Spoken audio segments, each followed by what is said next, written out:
ಕಮಲ ಕೆರಗುವೆ ನಡೆದು ಬಾಮಾಲಕುಮಿ ನಿನಗೆ.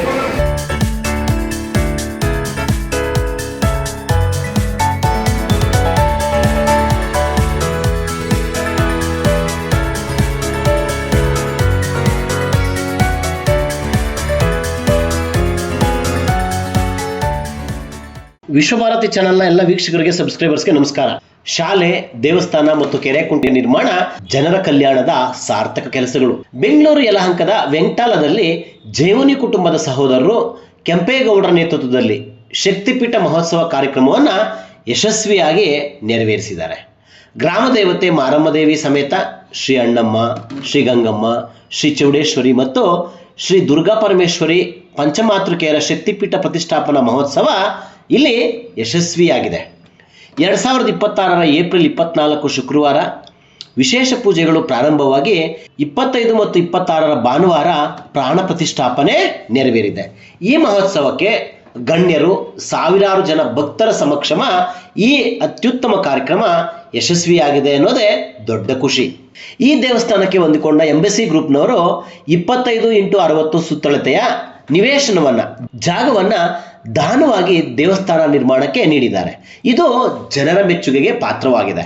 ವೆಂಕಟಾಲದ ಜೈಮುನಿ ಕುಟುಂಬದ ಕೆಂಪೇಗೌಡರ ನೇತೃತ್ವದಲ್ಲಿ ಅವರ ಸಹೋದರರಾದ ಚಂದ್ರಯ್ಯ ಮತ್ತು ಈಶ್ವರ್ ಅವರ ಸಹಕಾರವೂ ಮಹತ್ವದ್ದು.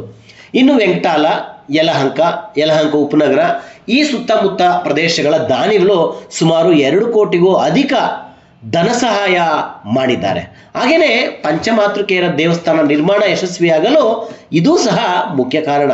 ಅಂತೂ ವೆಂಕಟಾಲದಲ್ಲಿ ಶಕ್ತಿ ದೇವರ ಪ್ರತಿಷ್ಠಾಪನಾ ಧಾರ್ಮಿಕ ಕಾರ್ಯಗಳಿಗೆ ಜನರ ಪ್ರೋತ್ಸಾಹ, ಬೆಂಬಲ ಇದೆ ಎನ್ನುವುದಕ್ಕೆ ಈ ಮಹತ್ ಕಾರ್ಯವೇ ಸಾಕ್ಷಿ. ಖಂಡಿತ ಸಂತೃಪ್ತಿ ಇದೆ. ಸಂತೃಪ್ತಿ ಅಂತ ಹೇಳೋದಕ್ಕೆ ಆತ್ಮತೃಪ್ತಿ ಇದೆ. ಈಗ ತಾವು ಕೆಂಪೇಗೌಡರ ಹೆಸರನ್ನು ಉಲ್ಲೇಖ ಮಾಡಿದರು. ಬೆಂಗಳೂರಿನ ನಿರ್ಮಾತೃ ಕೆಂಪೇಗೌಡರು ಅವರು ಇಲ್ಲಿನ ಮಹಾರಾಜರು. ಅವರಿಗೆ ಬೇಕಾದಷ್ಟು ಅವಕಾಶಗಳಿದ್ದವು. ಜನಸೇವೆ, ಜನಾರ್ದನ ಸೇವೆ, ನಾಡು ಕಟ್ಟೋದಕ್ಕೆ ಇವೆಲ್ಲ. ಇವತ್ತು ಅವ್ರ ನೆನಪಲ್ಲಿ ನಾವು ಇಟ್ಕೊಂಡು ನಮಗಿರೋ ಸೀಮಿತ ಅವಕಾಶದಲ್ಲಿ ಒಬ್ಬ ಪ್ರಜೆಯಾಗಿ ಸಾರ್ವಜನಿಕ ಸಹಕಾರ, ಭಗವಂತನ ಆಶೀರ್ವಾದದಿಂದ ಇಂಥ ಒಂದು ಕೆಲಸಗಳು ಮಾಡೋದಕ್ಕೆ ಸ್ಫೂರ್ತಿ ಅಷ್ಟೆ. ಈಗಿತ್ತು ನಮ್ಮೂರಲ್ಲೂ ಮಾರಮ್ಮ ದೇವಸ್ಥಾನ ನಿರ್ಮಾಣ ಮಾಡಬೇಕು ಅಂತ ಬಹುಶಃ ನಮ್ಮ ಪೂರ್ವಜರಿಂದ ಹಿಡ್ಕೊಂಡು ಎಲ್ಲರಲ್ಲೂ ಇತ್ತು. ಅವಕಾಶ ಸಿಕ್ಕಿರಲಿಲ್ಲ, ಬೇರೆ ಬೇರೆ ಕಾರಣಗಳಿಗೋಸ್ಕರ. ಸುಮಾರು ಒಂದು 2 ವರ್ಷದಿಂದ ನಮ್ಮ ಸ್ನೇಹಿತರೆಲ್ಲ ಬಂದು ಇಲ್ಲೊಂದು ನಮ್ಮ ಶಕ್ತಿ ದೇವತೆಯನ್ನು, ನಮ್ಮ ಗ್ರಾಮ ದೇವತೆಯನ್ನು ಮಾಡಬೇಕು ಅಂತ ಚರ್ಚೆ ಮಾಡಿದಾಗ ಅದಕ್ಕೆ ಅಭೂತಪೂರ್ವ ಅಂತ ನೈತಿಕ ಬೆಂಬಲ ಸಿಕ್ತು. ನೈತಿಕ ಬೆಂಬಲ ಸಿಕ್ಕಿದಾಗ ನಾವೆಲ್ಲರೂ ಯೋಚನೆ ಮಾಡಿದ್ವಿ, ಇಲ್ಲ ಮಾಡಬೇಕು, ಜನರ ಮನೋಭಾವ ಇದೆ ಮತ್ತು ಯಮ್ಮನ ಆಶೀರ್ವಾದ ಇದೆ. ಆದರೆ ನೈತಿಕ ಬಲದಿಂದನೇ ನಾವು ನಿರ್ಮಾಣಗಳು ಇಂಥ ಕೆಲಸ, ಸಮಾಜವಾಗಿ ಕೆಲಸ ಮಾಡೋಕ್ಕಾಗಲ್ಲ. ಈಗ ಆರ್ಥಿಕ ಶಕ್ತಿ ಬೇಕು, ಜಾಗ ಬೇಕು, ಅದು ಸಂಪೂರ್ಣ ಅನುಗ್ರಹ ಬೇಕು. ಇದರ ಬಗ್ಗೆ ನಾವು ಯೋಚನೆ ಮಾಡಿ ನಾವೆಲ್ಲರೂ ನಮ್ಮ ಶಾಸಕರನ್ನು ಭೇಟಿ ಮಾಡಿ ವಿಚಾರ ಬಗ್ಗೆ ಪ್ರಸ್ತಾಪ ಮಾಡಿದಾಗ ಅವ್ರು ತುಂಬ ಮನಸ್ಸಿಂದ ಇಲ್ಲ ಗುರುಗಳೇ, ನಾನು ಜಾಗ ಕೊಡಿಸ್ತೀನಿ ಅಂಥೇಳಿ ನಮ್ಮ ಪಕ್ಕದ ಎಂಬಸಿ ಕಂಪ್ನಿ ಅವರನ್ನು ಭೇಟಿ ಮಾಡಿ ಜಾಗ ಕೊಡಿಸಿದ್ರು, ಹಣ ಸಹಾಯನೂ ಮಾಡಿಸಿದ್ರು. ಬಹುಶಃ ಅದೊಂದರಿಂದಲೇ ಇದು ಪೂರ್ಣ ಆಗೋದಕ್ಕೆ ಸಾಧ್ಯ ಇಲ್ಲ. ನಮ್ಮ ಊರಿನ ಹಿರಿಯರು, ನಮ್ಮ ಸ್ನೇಹಿತರು, ನಮ್ಮ ಶಿಷ್ಯಂದಿರು ಇವರೆಲ್ಲ ಹಣದ ಹೊಳೆ ಅಂತ ಹೇಳ್ಬೋದು, ಹೊಳೆನೇ ಹರಿಸ್ಬಿಟ್ರು. 3 ಕೋಟಿಗೂ ಅಧಿಕ ದಾನನೇ ಕೋಟಿಗಟ್ಟಲೆ ಅದು ದುಡ್ಡು ಹರಿದು ಬಂದುಬಿಡ್ತು ಆ ಯಮ್ಮನ ಸನ್ನಿಧಾನಕ್ಕೆ. ನಮಗೂ ಆಶ್ಚರ್ಯ, ಇದು ಹೆಂಗೆ ಬಂತು ಅಂತ ನಾವು ಯೋಚನೆ ಮಾಡಿ ಸ್ವಲ್ಪ ಕಣ್ಮುಚ್ಕೊಂಡು ಧ್ಯಾನ ಮಾಡಿ ನೋಡಿದಾಗ ಆ ಯಮ್ಮನ ಸಂಪೂರ್ಣ ಕೃಪೆ ಇತ್ತು ನಮ್ಮೆಲ್ಲರ ಮೇಲೆ, ಗ್ರಾಮದ ಮೇಲೆ. ಮತ್ತು ಆ ಯಮ್ಮನು ಇಲ್ಲಿ ನಾವು ಕರ್ಕೊಂಬಂದಿರೋದಲ್ಲ, ಈ ಪಂಚದೇವತೆಗಳೇನಿದ್ದಾವೆ ಶಕ್ತಿ ದೇವತೆಗಳನ್ನು ನಾವು ಕರ್ಕೊಂಬಂದಿರೋದಲ್ಲ, ಅವರು ನಲಿಯುತ್ತಾ ಕುಣಿಯುತ್ತಾ ಸಂತೋಷವಾಗಿ ಇಲ್ಲಿ ಸ್ಥಾಪನೆ ಆಗಬೇಕು ಅಂತ ಬಂದಿರೋದು. ಅದಕ್ಕೋಸ್ಕರ ನಮಗೇನು ದೊಡ್ಡ ಸಮಸ್ಯೆನೂ ಅಂತೂ ಆಗಲಿಲ್ಲ, ಅಥವಾ ದೊಡ್ಡ ಇದು ಕಷ್ಟನೂ ಅಂತೂ ಆಗಲಿಲ್ಲ. ಎಲ್ಲರ ಸಂಪೂರ್ಣ ಸಹಕಾರದೊಂದಿಗೆ, ಗ್ರಾಮದ ನಮ್ಮ ಶಿಷ್ಯಕೋಟಿ, ನಮ್ಮ ಸ್ನೇಹಿತರ ಸಹಕಾರದೊಂದಿಗೆ ಇವತ್ತು ನಿರ್ಮಾಣ ಆಗಿದೆ. ಒಂದು ಹೆಮ್ಮೆ ಇದೆ. ಇದಕ್ಕೆ ಬಡವ ಬಲ್ಲಿದ ಭೇದನೇ ಇಲ್ಲ.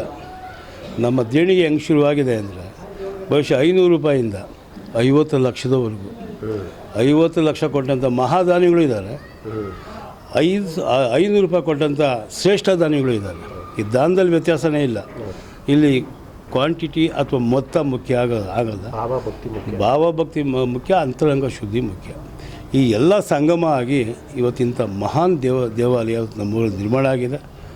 ಇವತ್ತು ಸಪ್ತ ಪಂಚದೇವತೆಗಳು ಅಂತ ಪ್ರಸಿದ್ಧಿ ಆಗ್ತಿದೆ. ನಿನ್ನೆಯಿಂದ ಭಕ್ತಾದಿಗಳ ಮಹಾಪೂರ ಹರಿದು ಬಂದಿದೆ.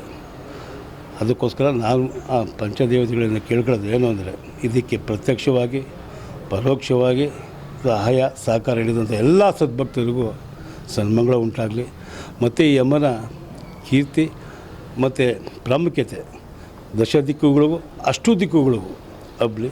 ಅಷ್ಟೂ ದಿಕ್ಕುಗಳಿಂದ ದಶ ದಿಕ್ಕುಗಳಿಂದ ಸದ್ಭಕ್ತರು ಯಮ್ಮನ ಸೇವೆಗೆ ದರ್ಶನಕ್ಕೆ ಬರಲಿ. ಬಂದಂಥ ಎಲ್ಲ ಸದ್ಭಕ್ತರಿಗೂ ಶುಭ ಆಗಲಿ, ಸನ್ಮಂಗಳ ಉಂಟಾಗಲಿ ಅಂತ ನಾನು ಕೇಳ್ಕೊತೀನಿ. ಈಗ ಮುಖ್ಯವಾಗಿ ಹೇಳಬೇಕಾದ್ರೆ 10 ವರ್ಷಗಳಿಂದ ಶ್ರಮಪಟ್ಟು ಗೌಡರು ಎಲ್ಲರೂ ಜನ ಒಂದಗೂಡಿ ಭಕ್ತಾದಿಗಳನ್ನ ಮನವೊಲಿಸಿ ಸಾಕಷ್ಟು ಜನಗಳ ಭಕ್ತಾದಿಗಳಿಂದ ಹಣನ ಸಂಪಾದನೆ ಮಾಡಿ, ಪ್ರೀತಿ ಸಂಪಾದನೆ ಮಾಡಿ, ಅದಕ್ಕೇನೇನು ಬೇಕೋ ಮುಖ್ಯವಾದ ವಸ್ತು ಅವೆಲ್ಲ ಇದು ಮಾಡಿ ಪ್ರೇರಣೆ ಎಲ್ಲರೂ ಫಸ್ಟು ದೇವತೆಯಿಂದ ಪ್ರೇರಣೆ ತಗೊಂಡು ಈ ದೇವಸ್ಥಾನ ಇಲ್ಲಿ ನೆಲೆಸಬೇಕು, ಇದೊಂದು ಶಕ್ತಿಪೀಠ ಆಗಬೇಕು, 10 ಜನ 10 ಊರಿಗಿಂದ ಈ ಕಡೆ ಬರಬೇಕು ಅನ್ನೋ ಸಂಕಲ್ಪ ಅವ್ರದ್ದಿತ್ತು. 10 ವರ್ಷದಿಂದ ಅವ್ರದ್ದು ಸಂಕಲ್ಪ. ಆ ಸಂಕಲ್ಪ ಮೊನ್ನೆ 3ನೇ ದಿವಸದಿಂದ 24ನೇ ತಾರೀಕಿಂದ ನೆರವೇರಿತು. ಅಂದರೆ ಫಸ್ಟ್ ದಿವಸ ಕಲಶ ಸ್ಥಾಪನೆ, ಕಲಶ ಆರಾಧನೆ, ಋತ್ವಿಕ ವಂದನೆ, ಪೂಜಾ ಆರಾಧನೆಗಳು ಅದೆಲ್ಲ ಕೈಂಕರ್ಯಗೊಂಡು ಆಮೇಲೆ ಪ್ರತ್ಯಂಗಿರಾದೇವಿ ಹೋಮ, ಚಂಡಿಕಾ ಹೋಮ ಆಗಿ ಅದಾದ ಮೇಲೆ ದೇವಿ ಪ್ರತಿಷ್ಠಾಪನೆ ಆಯಿತು. ಅಂದರೆ ಬ್ರಾಹ್ಮಿ ಮುಹೂರ್ತದಲ್ಲಿ 4:15 5 ಗಂಟೆಯಲ್ಲಿ ಈ ತಾಯಿ ನಾಡದೇವೆ ಗ್ರಾಮದೇವೆ ಮಾರಮ್ಮ ಪ್ರತಿಷ್ಠಾಪನೆ ಆದಳು. ಅದರ ಹಿಂದೆಗಡೆ ಅಣ್ಣಮ್ಮ ದೇವಿ, ನಗರ ದೇವತೆ ಆದ ಅಣ್ಣಮ್ಮ ದೇವಿ, ಸಕಲ ಮಕ್ಕಳಿಗೂ ಶ್ರೇಯತೆಯನ್ನು ಕೊಡುವಂಥ ಸಹಕಾರ ಕೊಡುವಂಥ, ಆರೋಗ್ಯ ಭಾಗ್ಯ ಕೊಡುವಂಥ ದೇವಿ. ಜನಕ್ಕೆ ನೀರು ಬೇಕು, ಆ ರೀತಿಯಾಗಿ ಗಂಗಮ್ಮ ದೇವಿ ಬಂದು ನೆನೆಸಿದ್ದಾಳೆ. ಸರ್ವರಿಗೂ ನೀರು ಸದಾ ಸಿಗಲಿ ಅಂತ. ಹಾಗಾಗಿ ಅದಾದ ಮೇಲೆ ತಾಯಿ ಊಟ ಕೊಡೋಕ್ಕೆ ಚೌಡೇಶ್ವರಿ ಇದ್ದಾಳೆ. ಆ ಚೌಡೇಶ್ವರಿ ಆದಮೇಲೆ ನಗರವನ್ನು ಸಂರಕ್ಷಣೆ ಮಾಡಲಿಕ್ಕೆ ಸಾಕ್ಷಾತ್ ದುರ್ಗಾದೇವಿ ಕಾದು ನಿಂತಿದೆ.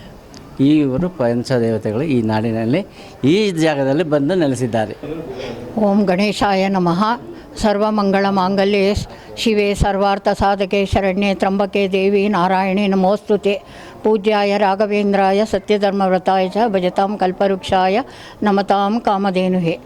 ಒಂದು ಕ್ಷೇತ್ರ ಇಲ್ಲ ಒಂದು ಹಳ್ಳಿ ಇಂಥದ್ರಲ್ಲಿ ಗ್ರಾಮ ದೇವತೆ ತುಂಬ ಮುಖ್ಯ. ಯಾಕಂದರೆ ಎಲ್ಲರೂ ಎಲ್ಲಿ ಹೋಗಿ ಪೂಜೆ ಮಾಡೋ ಅಂಥ ಅವಕಾಶ ಎಲ್ಲರಿಗೂ ಸಿಗಲ್ಲ. ಅಂದರೆ ನಮ್ಮ ಸ್ಥಳದಲ್ಲಿ ಇರೋ ದೇವರು ಪವಿತ್ರ ಅಂತ ನಾನು ಅಂದ್ಕೊಂಡಿದ್ದೀನಿ.